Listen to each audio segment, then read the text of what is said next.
All right, second section. What the heck is going on? What the heck is happening? Think back to when you were in college. For me, it was 40 years ago. It was back in the 70s. For some of you, it was just a couple years ago. But even in the last few years, the world has changed a lot. Let's think about ways that the world has changed. This is the communications director for the KnowledgeWorks Foundation. She learned to thumb with two phones, with two different phones and two thumbs working in the White House. So she's connected, and we're all connected to an Internet of Things. I read yesterday there's 30 billion devices already connected. So we're increasingly living among devices that are connected, that are informing our lives. We're also living in a world that's contested. We've seen a lot of violence in our country and around the world that sometimes shakes our faith, that makes us doubt the amount of progress that we've made.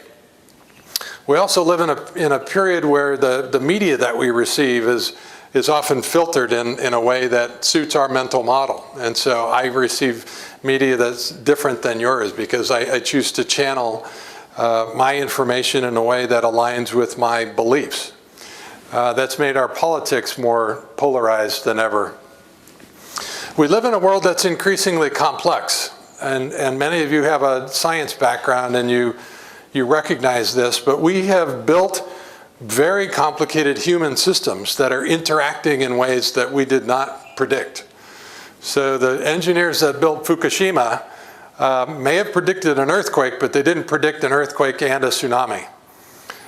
I'm also a finance professional, and those of us that wrote the algorithms that are now colliding in super trading machines never predicted a flash crash where the market could dip almost unexpectedly and instantaneously.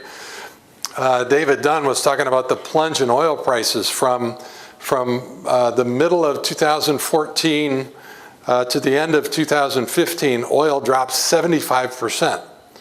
That was so far outside of anybody's forecast envelope. It left many of us, particularly those in the oil and gas business here in Houston, scratching their head. And then finally, global warming is another event. We're clearly changing the world that we live in. So we live in a complicated world. We live in a world where new forms of contribution are being valued. Non-conformity, creativity, design thinking. These are valued in new ways. When I left school, it was knowledge and skill, and the ability to regurgitate those. And today,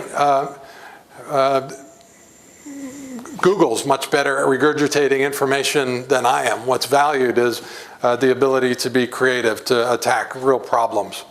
The world's more competitive than ever. The good news is that it's really easy to create powerful apps and in a matter of weeks launch an app that goes global.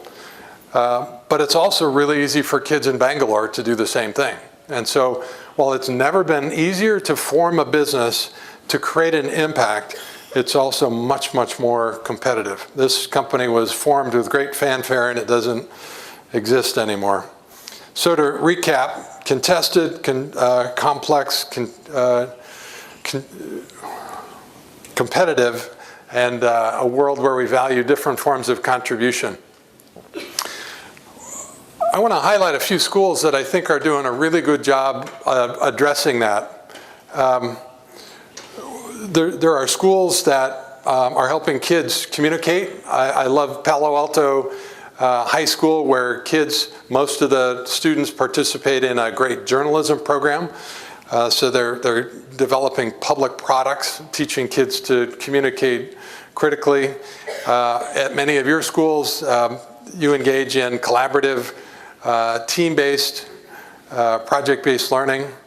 And the last one is an academic mindset, the ability to crank, to work hard. Some people have called that the new secret weapon in our economy.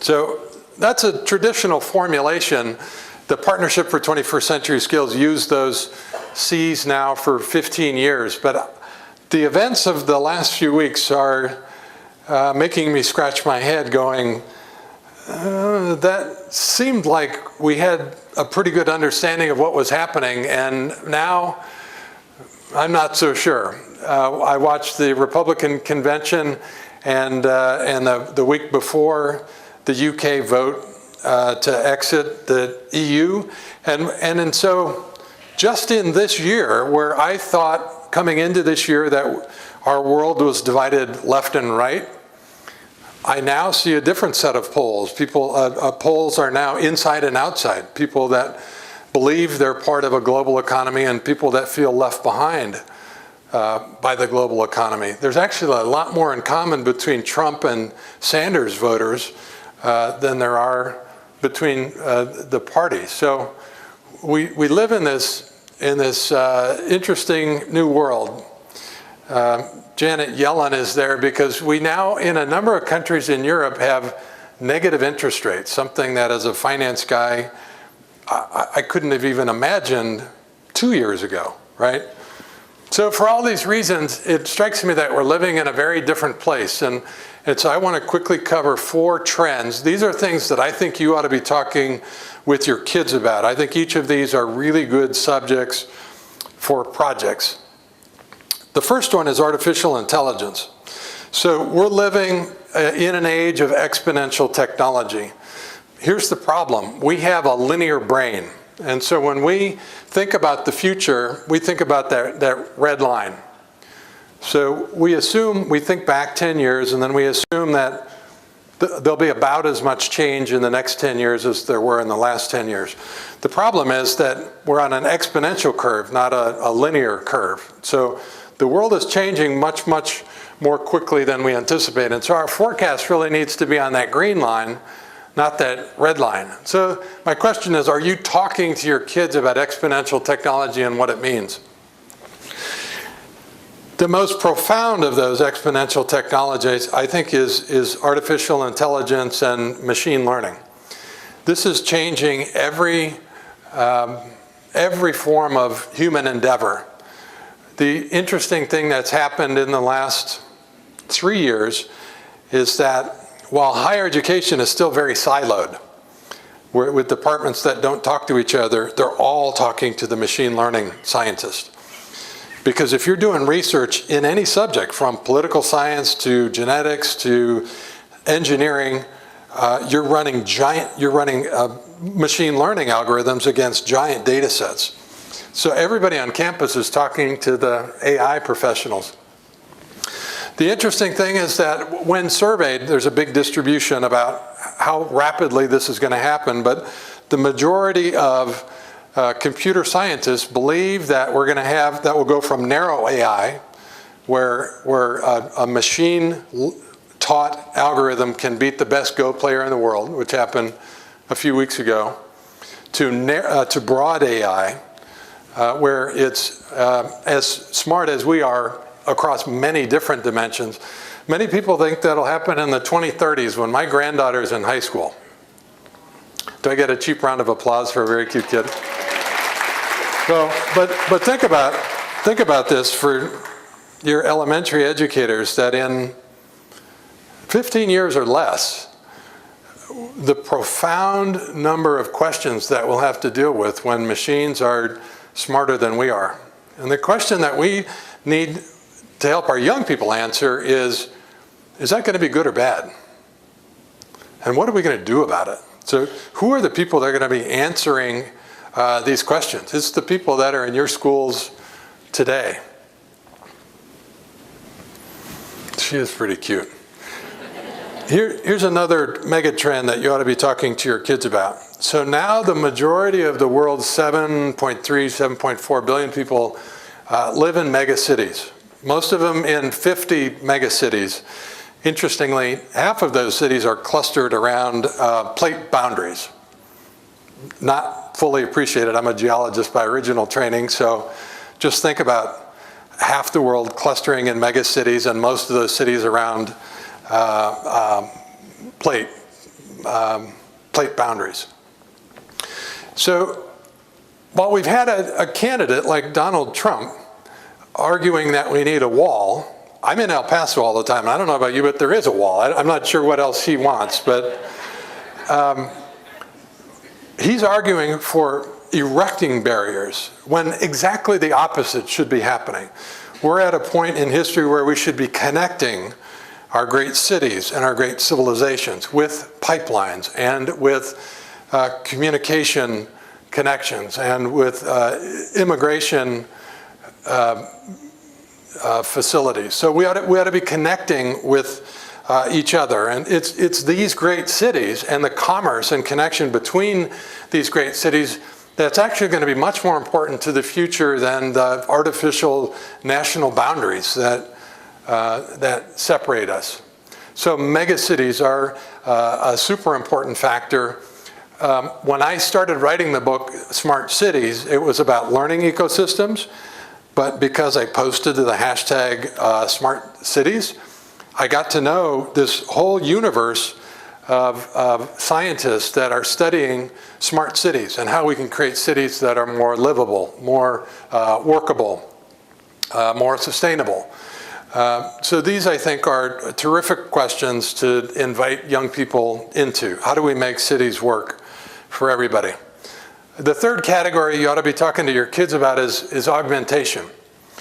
There's many different kinds of augmentation. The simple augmentation might be the Fitbit that's around your wrist, just the biofeedback that you're getting from your wrist or from your phone. But there's also biopharmacology. A big question that your students are going to have to answer is how do they feel about gene editing, about genomic engineering? Now that we can, with powerful tools, recode DNA sequences, the question is, what are we going to do about that? Is that a good idea? Is it a bad idea? These ethical and scientific issues are colliding in ways that are completely outside our mental model. And so this is why interdisciplinary project-based learning is so important, because we cannot just teach our kids about the science. We have to say, here's what the science is telling us. When you combine that with the technology, it's colliding with our ethical and political systems. What do you think about that, right? It's our young people that are going to invent this future. We need to prepare them for it. And then last, we're living in a platform world. The three biggest companies on earth, Apple, Google, and Microsoft, are platform companies. If you go down and add Amazon and Facebook, 5 of the top 7 companies in the world are platform companies. So they're changing the way that we connect. They're changing our sense of economics. So just to recap, things that you might want to be talking to your kids about. Hypercities. I just visited Singapore. It's now the 3rd leading financial capital in the world. And it's happened over the last 15 years, an extraordinary place. So hyperdiversity and megacities, the rise of exponential technology, particularly machine learning, these new transaction platforms that are helping us rethink how we live and soon how we'll learn. And then the question of augmentation. I think these are 4 really important, confusing trends that would be great subjects for student projects. It reminds me of a Rilke poem. What we fight is so tiny, what fights with us is so great. We get really fixated on little stuff running a school. And the world that our kids are heading for, we just talked about the kind of stuff that they're going to deal with, the big stuff.